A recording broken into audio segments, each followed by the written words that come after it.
Cher explorateur, je suis heureux de te retrouver dans le 3e chapitre de La Machine qui pense. Retournons dans le monde de Multrapolis et retrouvons les Mépèmes qui semblent avoir réussi à s'échapper de cette usine. Qui sait ce qui l'attend vraiment dehors? C'est parti pour le 3e chapitre, Multrapolis.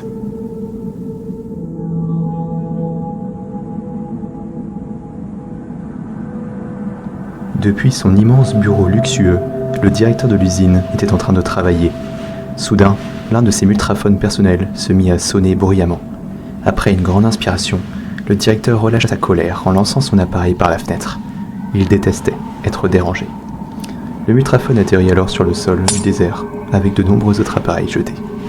Après quelques instants, un autre multraphone sonna, et cette fois-ci, le directeur décida de décrocher, avec une voix agacée. Que me voulez-vous à la fin? Je suis un homme occupé. Désolé de vous déranger, monsieur le directeur, mais il y a un problème. Près du port, j'ai aperçu un Mépème, hors de l'usine. Aucune réaction de la part du directeur. L'ouvrier continua.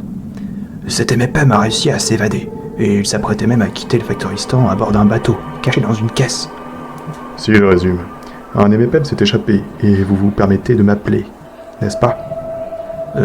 Oui, c'est bien ça. Rappelez-moi le nombre de têtes que nous possédons dans l'usine.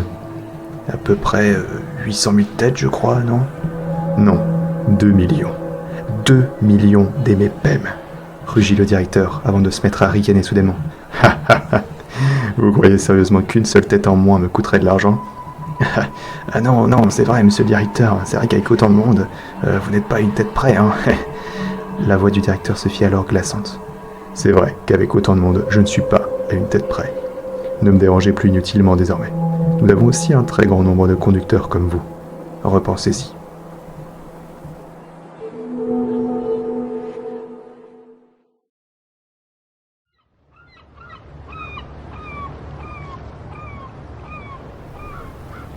Tandis que le bateau de livraison progressait sur l'océan, le paysage marin laissait place à une ville flottante. Pas n'importe quelle ville, la ville. Multrapolis, comprit les Mépèmes en se penchant pour voir l'horizon. Alors c'est là que nos multraphones sont utilisés. Son visage, auparavant fasciné par les animaux observés, montrait désormais une profonde inquiétude. Jusque-là, il volait de découverte en découverte, tout aussi impressionnantes les unes que les autres. Cependant, il eut soudain un mauvais pressentiment en apercevant Multrapolis.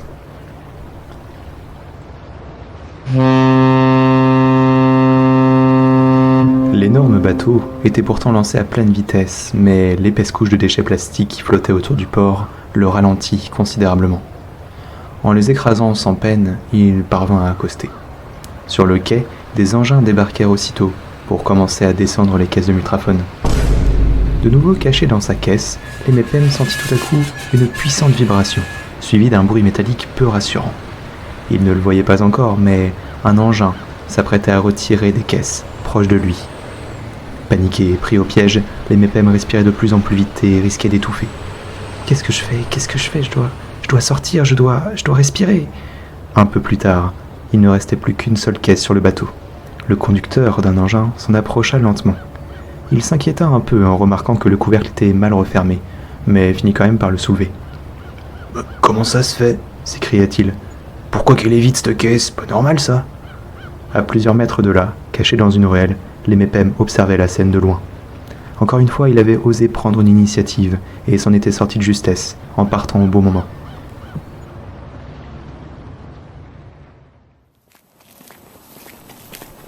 Les Mépèmes traversa timidement des rues piétonnes, où des centaines et des centaines de personnes circulaient.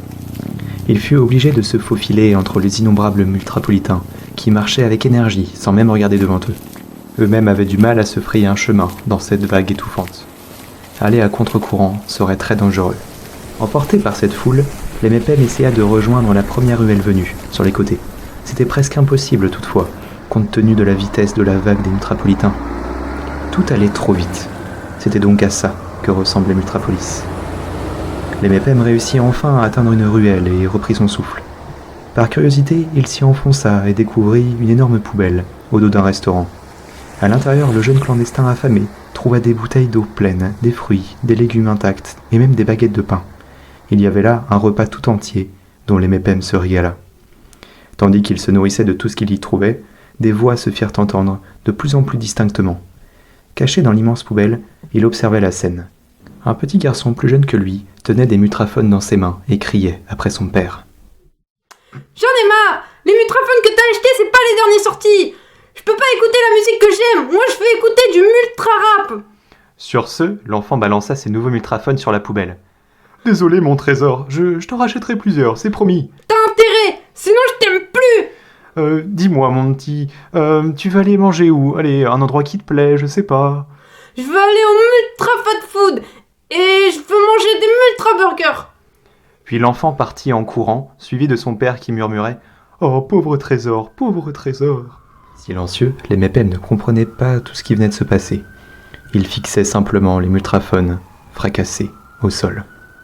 L'écran de chaque appareil se retrouvait en 1000 morceaux. Alors c'est comme ça qu'on utilise les multraphones que je fais. Je croyais que ce qu'on faisait, ça servait à quelque chose.